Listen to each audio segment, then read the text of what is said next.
this is the BMW stand here, all the GSs and the F900s and all the nice bikes here.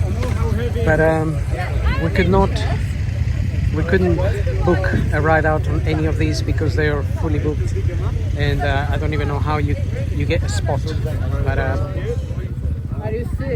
a lot of people did, and we still can't because they are fully booked. So I guess that's how popular they are. Unlike some of the other stands are a little bit easier to get ride outs, but then again, not everybody allows you to, because I have my license for about 9 months, and they wouldn't let me take like the BSA bikes, or well, I didn't try any of this, but funny enough, they let me take a Harley. That's Honda there. Just going out, check the new Honda Rebel.